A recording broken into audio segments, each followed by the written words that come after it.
was born in New York City on July 6th, 1925. My mother was a stenographer on Broadway, and my father was a lawyer.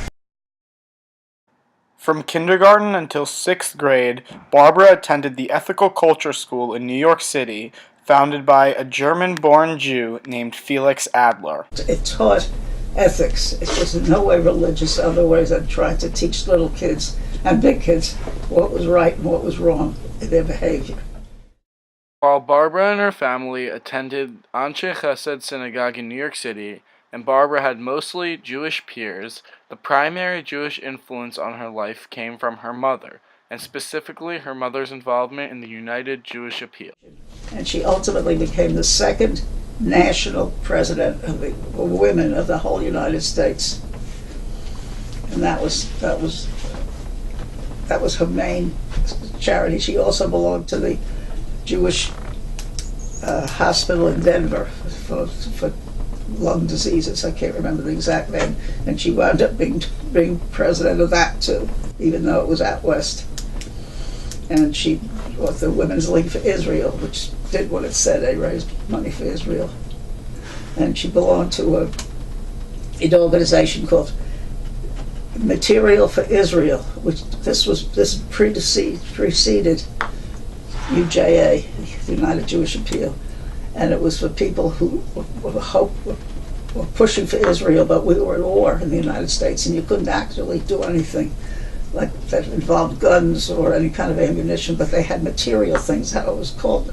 And somebody from the Israeli government or somebody would say, we need 500 pairs of sneakers for our soldiers. And someone would go, do you know someone in that business? Or do you know someone in that business? And someone would say, I know someone in that business. Can you get us 500 pairs of sneakers? And absolutely. And they would arrange, and it would be sent over. I'll tell you one extra interesting thing that was very scary. They did Material for Israel, unbeknownst to most of us, but they did pack guns to Israel. And they were loading them on a ship in New Jersey, and a box marked farm implements fell open, and there were the guns. And everyone was scared to death. My father kept telling my mother to go into hiding. Maybe they won't find her. As it happened, not one of those longshoremen said a word to anybody. Isn't that unbelievable? They packed them all up with farm implements and sent it off, and they got to Israel. People from all over the country would come to these meetings. They met once a week at the McAlpin Hotel in New York City, and they had all these questions and asked the people who were asking for things came in, and they would go down the list and ask who knows this, who can do this, who can get the bandages. It was unbelievable getting finally to get our own state. My mother was very active with the government.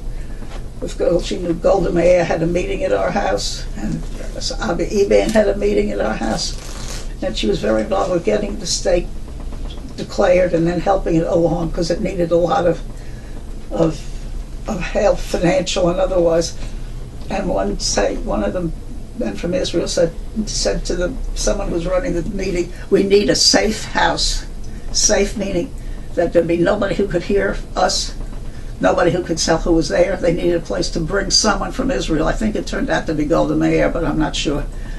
And he said, you supply sandwiches and leave. So there'd be nobody in the house. So nobody knows who's coming and nobody sees anybody. And my mother said, that's fine. And we all left. And we left like from 2 to 5 or something. And they came and went unbeknownst, nobody saw them or nobody said anything about it. I don't believe there were that many people that it would create. But it was very interesting that they were looking for a safe house. There must have been several of them in New York City. Yeah. Right. My mother had been always very involved with the Hebrew University in Jerusalem. She was on their board, and so was Albert Einstein.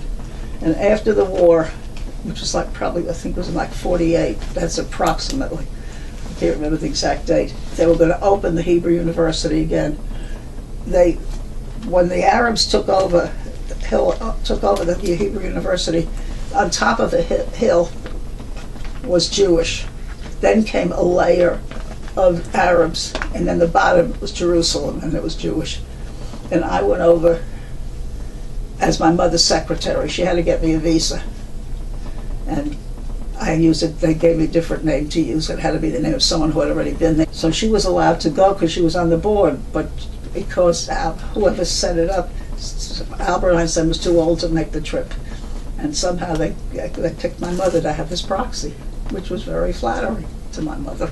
And my mother went to the meeting of the Hebrew University where they voted to reopen the campuses and start the Hebrew University again, and which they did. And it was the hospital for which Hadassah is known was on top of where the university was, on top of the mountain, on top of Mount Scopus. And theoretically, doctors and nurses were supposed to have free access. And one day a group of 9 doctors were going up to change guard. Other people were coming down, and they were going back. The Arabs came out and killed all 9 of them. All doctors going up to do specialized work. It was terrible. It was an international situation. Well, the Hebrew University reopened. The hospital reopened. You now can drive up to the top. The Arab part is gone. It's all Jewish now.